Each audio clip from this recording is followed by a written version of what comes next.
Assalamualaikum warahmatullahi wabarakatuh. Selamat pagi anak-anakku sekalian. Semoga kalian semakin baik, semakin sehat pada hari ini.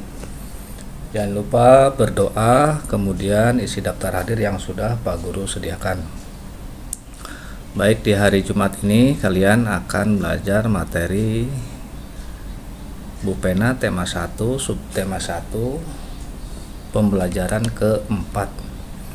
Masih dengan judul organ gerak hewan dan manusia.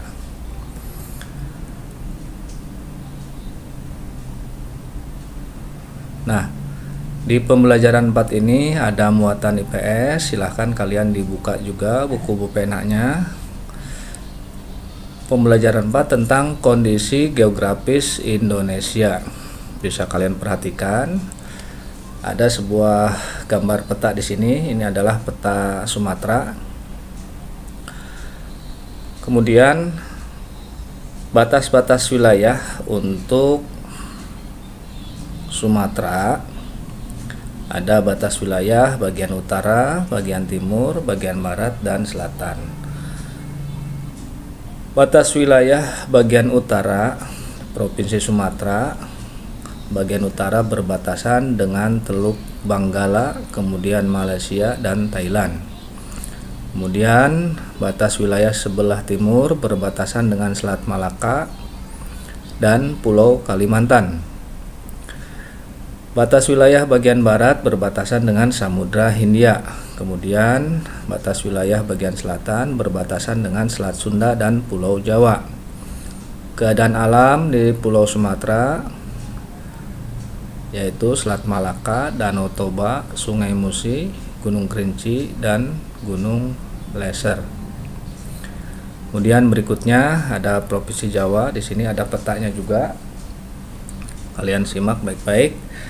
Batas wilayah Pulau Jawa bagian utara berbatasan dengan Pulau Kalimantan dan Laut Jawa. Kemudian sebelah timur berbatasan dengan Selat Bali dan Pulau Bali.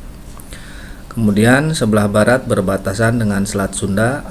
Kemudian bagian selatan berbatasan dengan Samudra Hindia. Keadaan alam di Pulau Jawa ada Sungai Bengawan Solo, kemudian Danau Ranu Kumbolo, dan Gunung Semeru.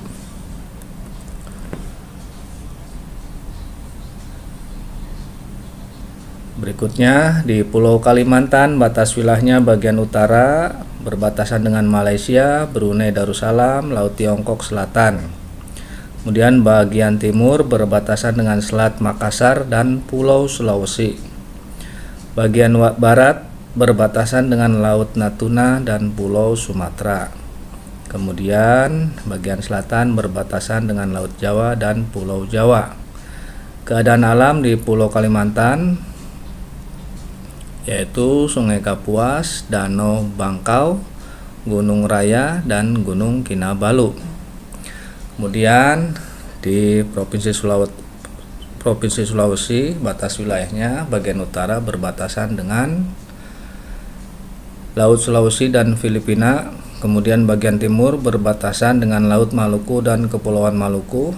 Bagian barat berbatasan dengan Selat Makassar dan Pulau Kalimantan. Kemudian bagian selatan berbatasan dengan Laut Flores dan Nusa Tenggara Timur. Keadaan alam di Provinsi Sulawesi yaitu Sungai Poso, Danau Tempe, Gunung Kelabat, dan Gunung Lokon.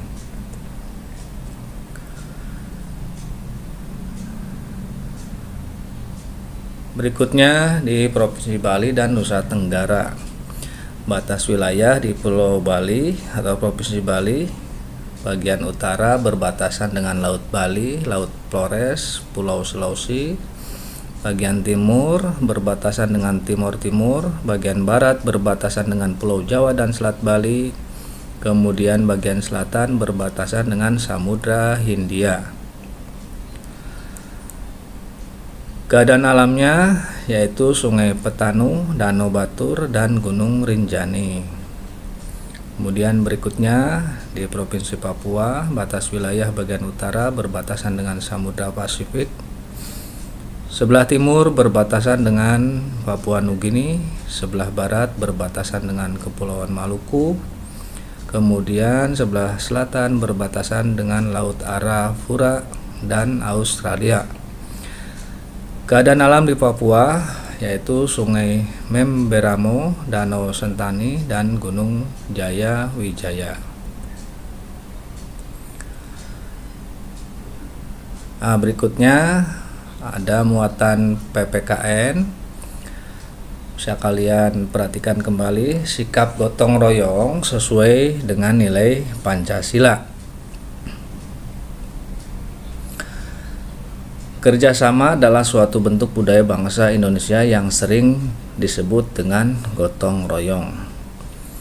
Kemudian dengan adanya gotong royong, maka masyarakat akan memiliki tujuan yang sama untuk mewujudkan kepentingan bersama tanpa mempedulikan perbedaan suku maupun golongan.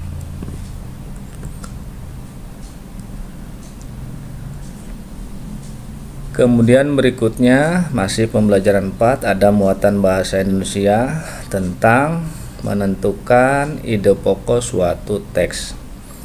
Hal-hal yang perlu dilakukan untuk menemukan ide pokok diantaranya yang pertama membaca teks secara keseluruhan, kemudian mencari kalimat utama teks tersebut, kemudian menemukan informasi dalam kalimat utama. Ini hal-hal yang perlu dilakukan atau diperhatikan untuk menemukan sebuah ide pokok. Demikian yang dapat Bagus sampaikan untuk materi Bupena pembelajaran keempat.